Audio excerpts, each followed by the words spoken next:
Okay, so now we are at an Earthship that is almost near completion, Yeah, and this you're is working on this one as well, right? Yes. So Me we and my saw, fellow academy students. yeah, great. So we saw, and an Earthship in its beginning phases Right. with A simple the survival. the tires, and this is one much further along in its development. So why don't you tell us what you're working on here? Okay. So this is what's referred to as a global model Earthship. And this Earthship is probably would feel a lot more familiar to people who maybe say from America or other developed countries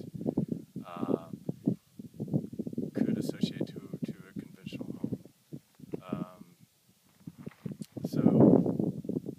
This one's definitely more expensive to build than the one we looked at a few minutes ago.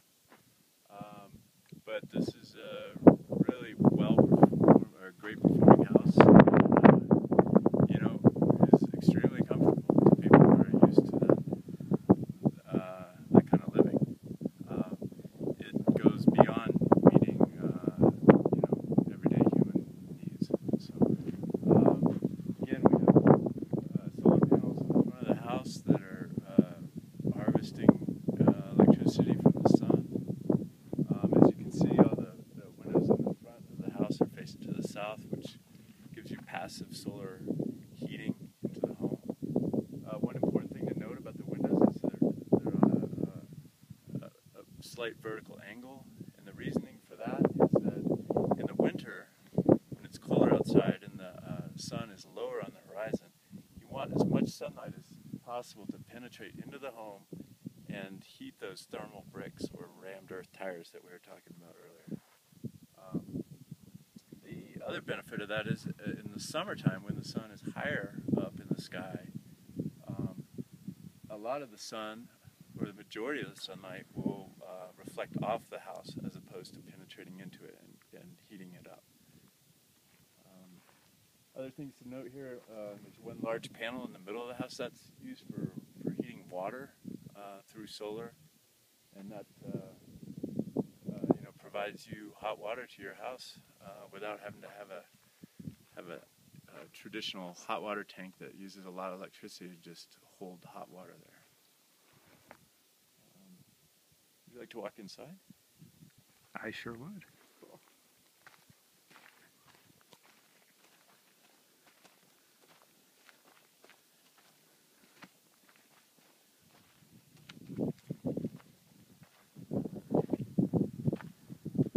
Actually, first, why don't we walk around the exterior? So there's some trip hazards here, so let's watch out.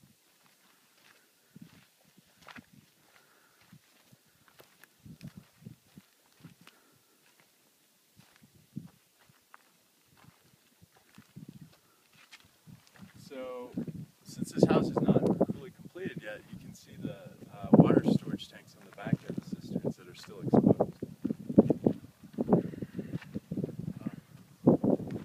Another key thing to note about Earthships is that in addition to using thermal mass inside to store heat energy from the sun, they also wrap them in insulation so that that heat is held in to the home and doesn't escape out through the earthen walls. On the north side of these homes, they get basically encased in burned up earth, which provides even more thermal mass and basically protection on the back of the home. We're looking at the north side here. This is the north side is the long dimension. Yeah. I'll show you something interesting here. So these are galvanized steel tubes that run into the house, and they run through the earth berm. And what they allow to happen is you can bring cool air into the home, and through convection create a cooling draft in the summertime to provide a natural cooling effect. And then in the winter, these things get closed up and insulated so that you're not bringing unnecessary cold air into the house.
So now we're in the interior of the house, and as we said before, this house is not completed yet. This Earthship's not completed yet.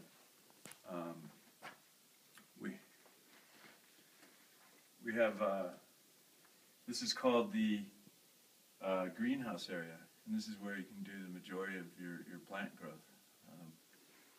They're also referred to as botanical cells, and as I said before, they capture water that's been used initially for hand washing or showering, things like that, to water the plants before it moves into the toilets and becomes black water. You can see here some of the bottle work, which is pretty unique and a great way to take bottles that might end up in a landfill for some cool artwork in your house.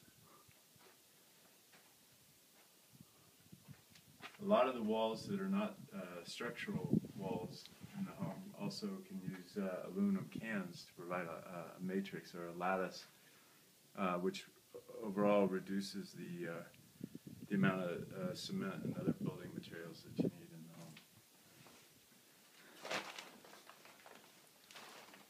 And these are the interior walls that are still in the process of being completed, and right now they're just being packed with earth, and then will eventually be plastered once they start to reach the right dimensions.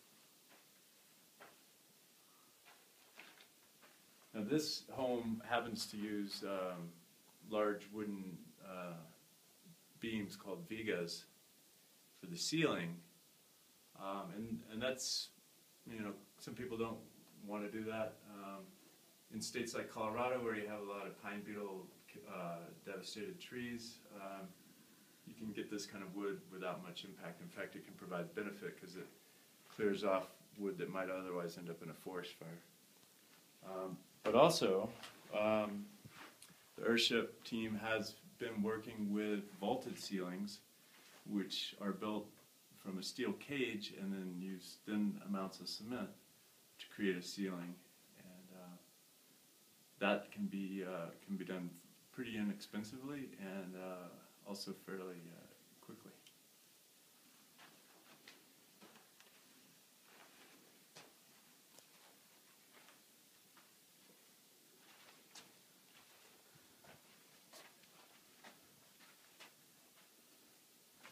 So here we get into some of the mechanics of the home. There's a hot water storage tank that basically uses the solar heating from the front of the house to heat up water that would then be used in the house. We have electrical systems here, or the beginning of them, for the solar system.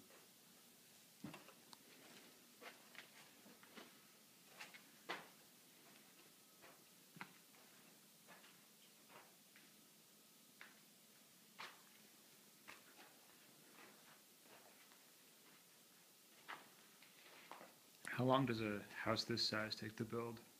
Uh, this kind of home, the majority of it can be built in probably about a 6 to 8 week time frame. With the right size crew. How many people are working on this one? Well, within our academy, we have about 30 students, I would say. There are also some of the experienced crew leaders on site, and then interns as well. The Earthship community here, or biotecture team here, offers an internship program where people can come here and work and basically stay, I believe, for free. And I believe the internships are done on a month-to-month basis. The Academy is a program that offers more classroom time and a broad training of the different pieces that are components that go into making an Earthship. Whereas the internship is very hands-on, and you're working on the things throughout the day. This here is a plumbing wall over here, which again cooperates very well with the other systems in the house. And so typically maybe this would be the kitchen wall where you would have your sink and such, and then on the opposite side of that wall is going to be a bathroom.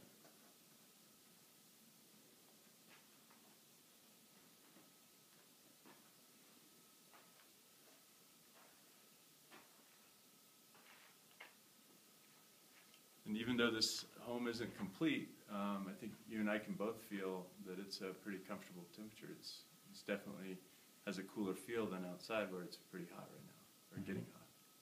It seems to trap in humidity as well a little bit. Yeah, and then it's a bit moister. In particular, once the plants go in, then that creates a more oxygen-rich and humid environment or microclimate within the home, which, when you're in the high desert of New Mexico, can be pretty surreal and actually quite welcomed.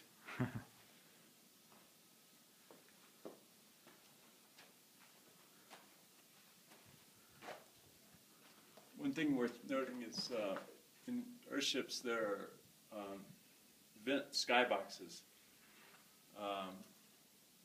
in the roofs of these things, and those are used to allow for temperature control within the living space.